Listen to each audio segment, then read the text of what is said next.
Today I'm here with Rhino. and what do you do?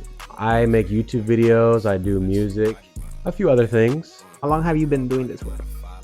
I have been in a social media space for probably 7 years, so since like 2015.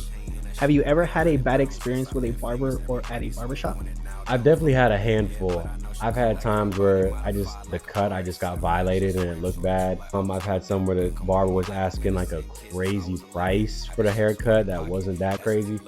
And then I have thing that's happened to me a bunch of times where I'll like pay the barber the full price for the cut, whatever, and then they ask like for me to promote them or like push them on my story or something, or like they're asking for like extra promo, even though I already paid for the whole cut and like I drove there, like whatever.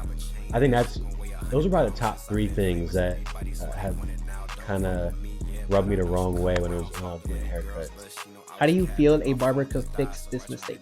Number one, getting like the fades properly, because that's my big pet peeve. Is like if I don't get the fade properly, then I'm like, oh damn, I can't teach you how to do it. I'm not a barber. The asking for crazy prices sometimes, I think that just comes down to having a bit of self-awareness and being like, where can you meet your customer in a happy medium where you're making money and they don't feel like they're getting ripped off. When it comes to like barbers wanting like extra promo or push on their page, I get it that everybody wants more customers, more followers, all that stuff. That has to be established up front. Like if you want to post me on your story or you want a shout out or something like that, saying, hey, in exchange for this cut, we could do this or whatever, as opposed to you get paid for the cut and then you ask for more.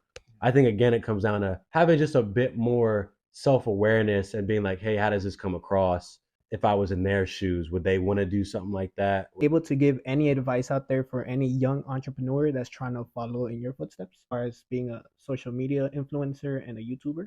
If you're trying to go into the YouTube space, any sort of entertainment space, you have to look at what's working right now, see what people are watching, what people gravitate towards, and then start throwing stuff at the wall and seeing what sticks. I think once you have a decent foundation of some things have worked, some things didn't, that's when you can start to put a real unique spin on it.